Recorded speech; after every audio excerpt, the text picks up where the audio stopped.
This is my grandpa's geocaching talk show. Welcome to Worldwide Geocaching Podcast, brought to you by My Podcast Radio. I'm your host, HikerJames52 and CrazyCritter66 from the studio in Naples, Golden Gate, Florida.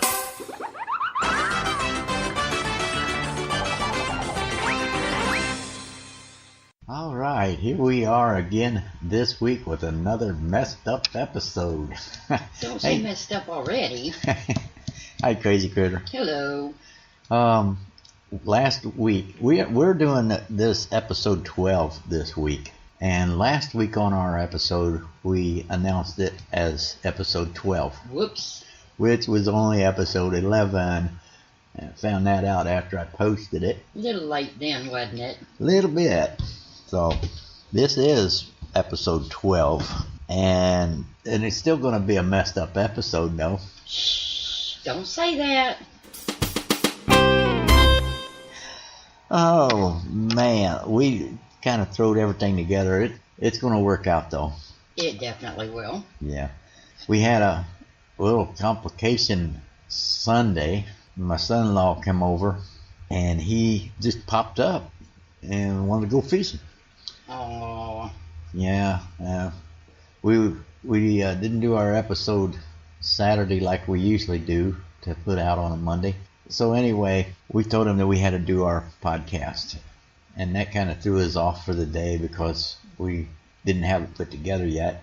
We worked on it for a while, finally got it, and now we're going to do it. Yes. We didn't do no geocaching this week again. That makes 2 weeks in a row. Oh, I'm having such withdrawals. Well, I hear that you've got a new product in mind that might take care of that. It's called the GCW Pill for geocaching withdrawal symptoms for us addicts. Now, I figure if you don't have the time or don't have the money to go geocaching, somebody needs to make one of these little pills so you can take one at night before you go to bed and have sweet dreams about all those awesome geocaches. I mean, they make a pill for everything else. Why not so that? So you're going to dream about it now instead of going. If we can't go and we're having withdrawals, we need to dream about it at least. Well, that would take away the withdrawal. It would. Yeah. So that'll come from the makers of whoever discovers how to make this pill. Now, does that go along with a sleeping pill too, or do you need one of that? You don't want a sleeping pill. Well, I don't know. That might make you go to sleep faster and dream a little bit longer. Well, that'd be nice, but I wouldn't want to get tired of dreaming. That's true, too. Well, somebody come up with the idea on how to make one and let us know how you did it. There you go. Then we can dream. Send us an email. Exactly. No more withdrawal for us addicts. Give us that pill. GCW. Exactly. Works for me. I wonder if it come in liquid form too. Yeah, because some of us can't swallow pills. I don't have that problem, but, you know, my little brother couldn't swallow a pill until he was 21, so that liquid form might be nice. I had a problem swallowing a pill. Yeah. I could never swallow more than one. Oh, boy. And I would choke on that one. Now I can take 4 or 5 together at the same time. Go. And I learned how to do it. There's a technique to it. Oh, there's always a technique to everything. So anyway, we get past that and get that all patented and everything, and then we can make some fortunes. That was our commercial for the day. Okay, so next thing up on our list, we're going to talk about a couple caches that we have done back in Ohio. Ohio. Ohio. Oh. I miss that state. I'm telling you, so do I. Especially for geocaches, because they had a variety of things besides nanos. Oh, yeah, they had the big ones, the medium ones, the small ones. It was awesome. And the difficulty on them was a lot bigger than they are down here in Florida. Mm-hmm. They were that. There might be some down here, but not where we live. No. One of them was a 5-5 cache that I did. It was called A Regular Cache in a Sea of Micros. Sounds fun. Oh, it was fun. It's archived now, but you can still see it. The code on that one would be GC11Y6X. All right. It was on a riverbank, and it was pretty steep. There was a railroad track that ran parallel with the river, and it was way up there because of the way the river floods and everything. So it was pretty steep incline there. And I got out there and I thought, this is going to be fun. And so I had my jacket with me and my backpack. I always carried all my stuff in a little backpack, which I don't do no more for other reasons. So I'm looking for the GZ, the ground zero. I'm looking for that. And it's pretty well wooded area, and all the way down to the river. So I start down the big old embankment looking for it, and I go all the way to the bottom, and then my GPS sends me back up toward the top. Oh. Now this is one of those embankments that you have to grab a tree to help get your traction to get you up the hill. Oh, the fun ones. Yeah, you could pretty well sit down and slide to the bottom. So I get back up toward the top of the hill, and it says I have to go east of where I'm at. So I'm sliding sideways going across this embankment. I get there, and then it says I have to go west or south. No, north. I'll get, well, whatever. I can go back down the hill. Oh, gee. So I did. I went back down the hill. Couldn't get the GPS to set straight on it. So I'm out there for 50 minutes, up and down the hill. Well, I got a little tired and hot, because I had that jacket on in the backpack. So I thought, okay, I'm taking this off right here, laying it down. I'll come back and get it. Well, by the time it bounced me up and down, back and forth across there, I about to give up. And I sat down on a log, and I'm just tired, and I'm wondering where would that thing be. And something caught my eye about 6 feet away from me. It was an ammo can hid under a log, covered with leaves. I just barely caught the corner of that thing. Oh man. And I went up there and got it. I emptied it out and see what all the stuff they had in it. They had some pretty cool stuff in there. So I signed a log and got ready to go back up the hill. I thought, well, I gotta go get my backpack, my jacket now. And guess what? I didn't put coordinates on my backpack and jacket. Where did I leave it? Oh, boy. So I'm doing a crisscross up and down the hill, back and forth looking for my jacket. That took me about another 15 minutes. I found it. Back then I was not too familiar with geocaching, and I wasn't prepared. So next time I go, I'll take my backpack and jacket and hang it on a tree limb. I figure I can see it up there. That was a good one. That is the hardest one there is out there, is a 5.5. But I finally got it, and I was happy. I got back home safe. I didn't have no twisted ankles or anything from all that walking on an incline like that. You did get plenty of exercise, though. Oh, yeah. I got plenty of exercise. Lost about 2 or 3 pounds. Yeah, for sure. Man, that will take the weight off of you going out there doing some of them harder ones. Oh, yeah, it will. Yeah. Or the longer ones, where you have to hike 2 miles to find one. Like the Christmas cache you was talking about. Yeah, and the Christmas cache, that's the oldest cache in Florida. And I found that about, 5 years ago. Something like that, yeah. Me and my daughter-in-law and her man went out there looking for that, and it was a 3-mile round trip. Ugh. But it was through the Everglades. So, there was a trail there, but it was a long trail. But I just found out today, or yesterday, that they did a controlled burn on the forest there. And it's all open now. It's like, you could see it probably a quarter mile before you get to it. Right, it's a lot easier to find now. No hiding place. It sure burnt the paint off of that ammo can, though. Yeah, it did. A good thing it wasn't a lock and lock there. It would have been gone, everything. But that was a fun one, if you like to hike. The only thing I didn't like about that hike is on the way back, it looked like it was going to rain. And down here you don't want to be caught in the rain because it comes down. So they were all anxious to get back to the car, and I was wore out because they walk a lot and I don't. Right.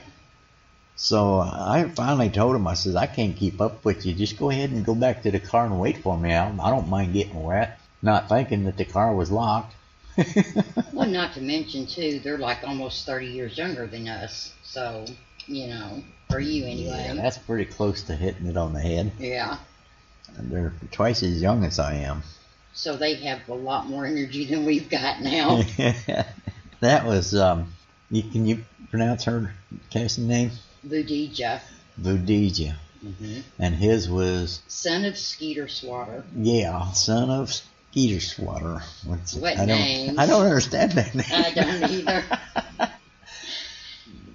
A lot of them names I don't understand. That's why I picked the easy one, HikerJames52. Well, you know how I got CrazyCritter66. Okay, go ahead and tell us. I was outside on my porch one day, and we've got cats that stay out there, and we had some food out there, and this bear comes up, and it's a screen porch. Well, this bear comes up and decides it wants to get on the porch because we have food, and it smelled it. Well, here I am out there, and the first thing I think is, oh my God, I don't want the bear to get to my cats. So it moseys on up there, and all of a sudden it's staring me face to face, and I'm like 2 feet from it looking through a screen.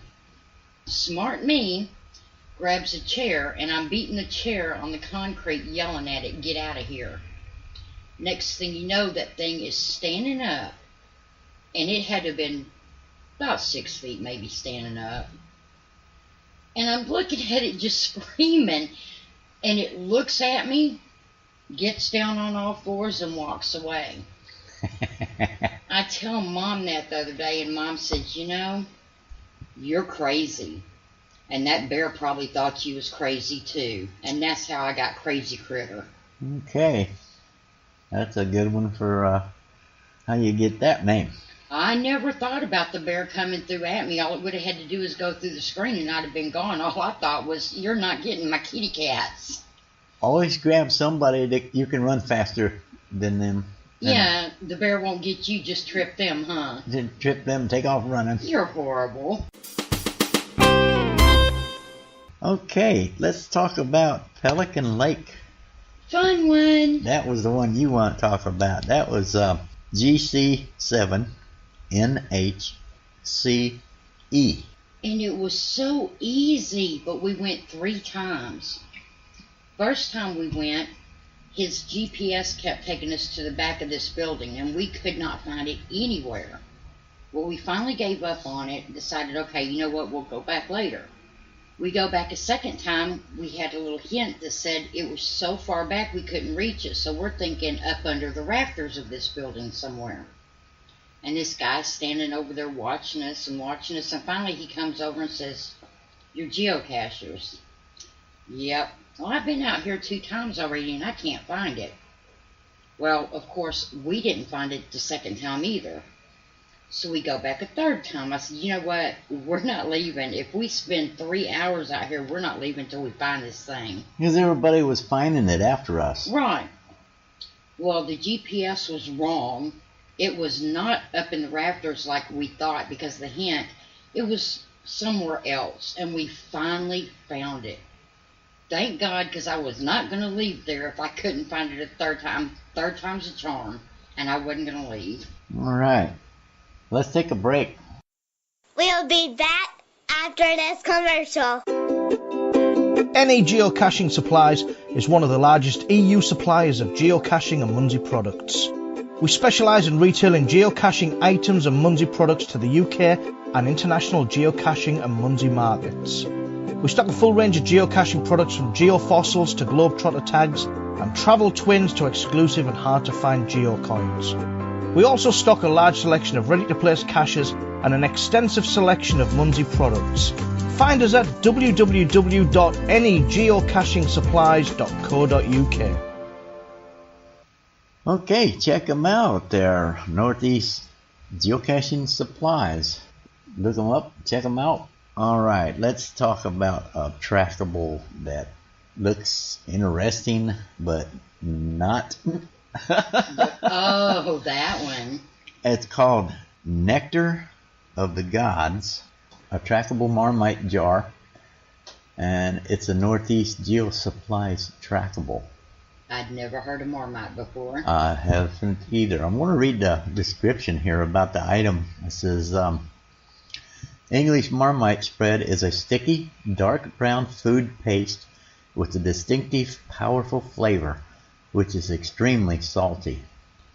This distinctive taste is reflected in the British company's marketing slogan, "Love it or hate it." The product's name has entered British English as a simple simile for something that is an acquired taste or trend.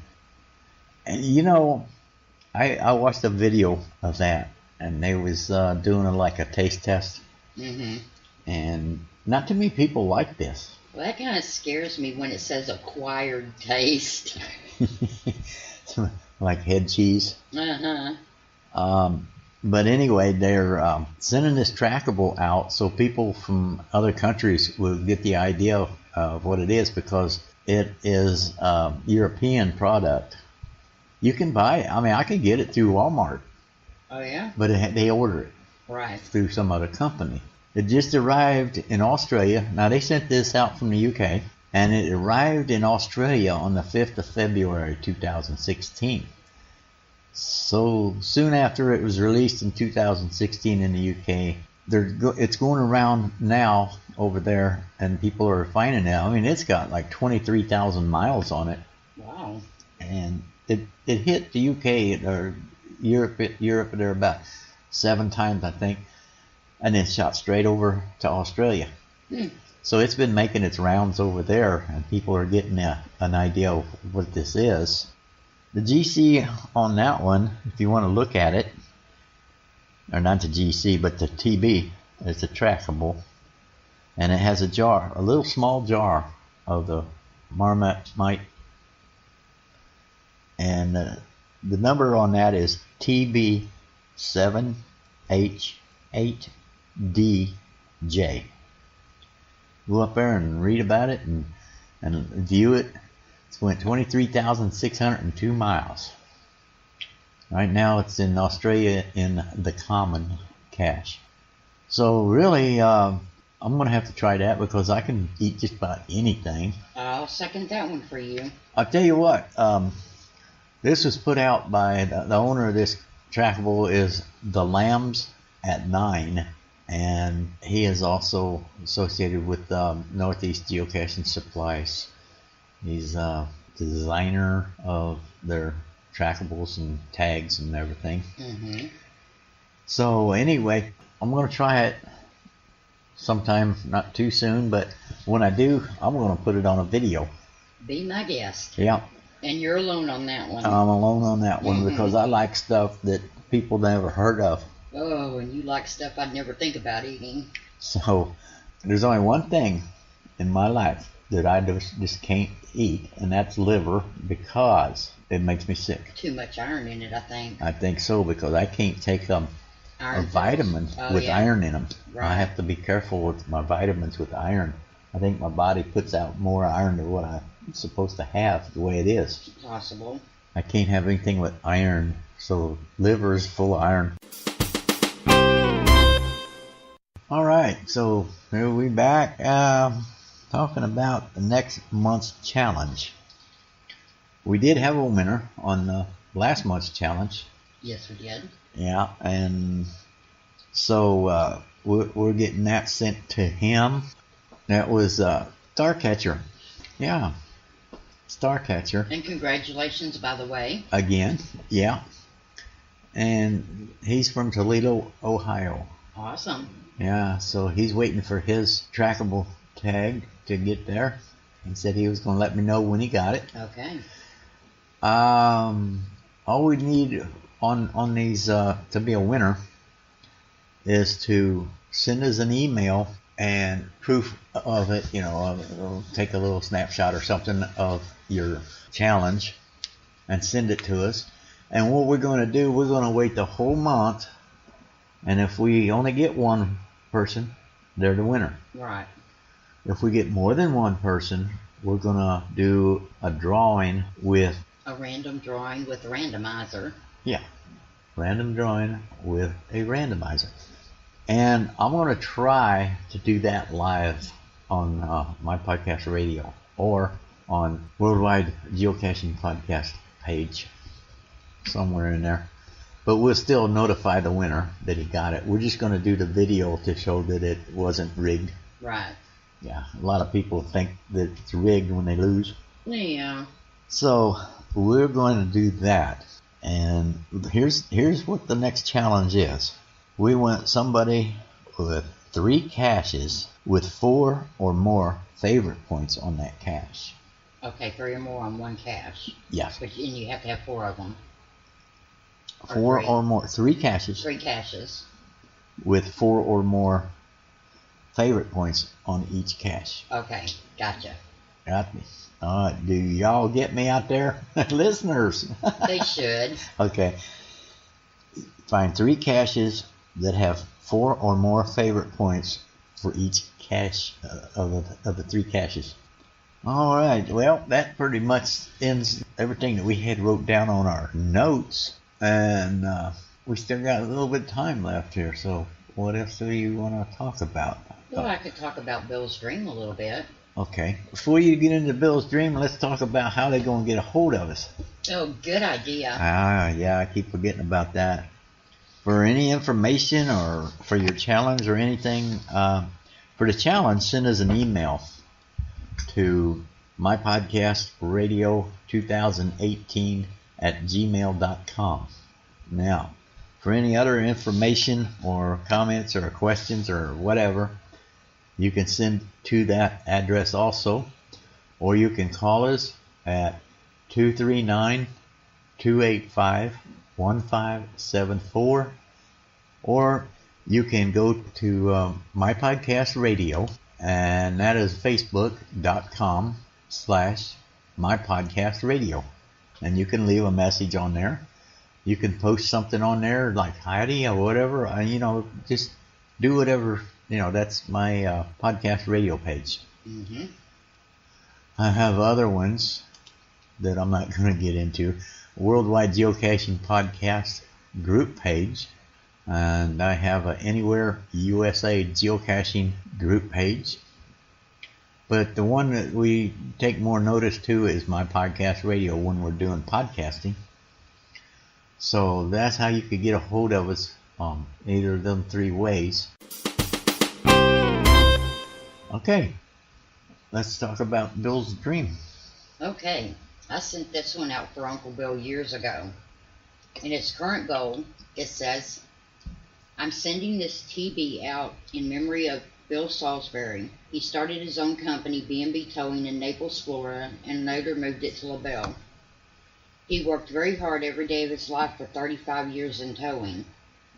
He was a great father, husband, brother, son, and uncle. He was the kind of man who would give the shirt off his back even if he needed it for himself. He had dreams of one day traveling to as many states and countries as he could when he retired, but he didn't have a chance to fulfill those dreams. He was diagnosed with pancreatic cancer and passed away December 22nd, 2014. A few days before he passed away, he'd mentioned wanting going to Nova Scotia. I would love to see this TB travel to as many states and countries, and I'm hoping that someone will help it find its way to Nova Scotia for my uncle. It took about a year, but it actually did make it to Nova Scotia. So I want to say a special thanks to those people who have moved it and in the future will move it. And it's been to so many different places that he wanted to see. And as strange as it may sound, I do believe he's up there watching every place it's been, so he's seeing where it's going to. You have a GC code on that one? My code TB6QB4V. Okay, yeah, check that out and see where it's been. How many miles it got on it? I was going to mention that. Right now, it's sitting in France It's being carried around in France, and it has 27,399.4 miles on it. All right. Yeah. And it's a little tow truck, flatbed tow truck that we put that TV on. Right. And screwed it on there pretty good. I mean, it's not going nowhere. Oh, it's been to so many places. It's been to Germany, France, and Nova Scotia, the States. I mean, a lot of places. You put a little thing on there too, didn't you? I've got a picture information of what you're doing with it. Right. I had a piece of paper that I put in a big zippy that had all that information on it. Yeah. Actually, that's the longest any of your TVs have been out there. It seems that the ones in memory of do tend to go farther than a lot of them for some reason. But I'm glad to see it that it's going to so many different places. I mean, it's just places he would have loved to have seen. Right. Yeah, that's nice though. You know, when one TV had a little bison tube on it, wasn't it? Yeah. And it says that was the ashes of her aunt, and she was wanting to get it all around the world and stuff. Right. I don't know what was really in it. They had it sealed up. Yeah, it was sealed pretty good. So, anyway, that's interesting to see how far them things go like that, especially when it's, like you said, in a memory of. All right. Well, that's about it on the show today. And, like I said, get a hold of us, start that challenge. That challenge is only going to be for April, from today, the 1st, through the 30th. Right. So you've got 30 days to come up with the challenge that we have. And like I say, send it in to us for our email, and we'll put them all, and we'll give you a number. We'll reply back to you with a number. Like if you're the 4th person that sent us one, your number will be number 4. So when we put it in that random drawing, what do you call that? The randomizer. Randomizer? When we put it on that randomizer, say we get 10 people, we'll put it from 1 to 10, and we'll hit the button, and it'll randomly pick one number. And whatever number you had, if that's yours, you win. So if you want one of them awesome TVs, go ahead and do that challenge. Yeah, that gives you 30 days. It's not first come, first served this time like it was last month, because we only had about 2.5 weeks of last month to do one. So that's it. You know, it sounds pretty simple. 3 caches with 4 or more favorite points each cache. Get out there and look and have fun. There you go. And put a word in to somebody, whoever, that we'd be able to go geocaching next weekend, so we have something to talk about. There you go. All right. Till then, we hope y'all have a safe week and enjoy your geocaching adventures. And we'll talk to you later. Until then, Cache on. Cache on. See ya. See you.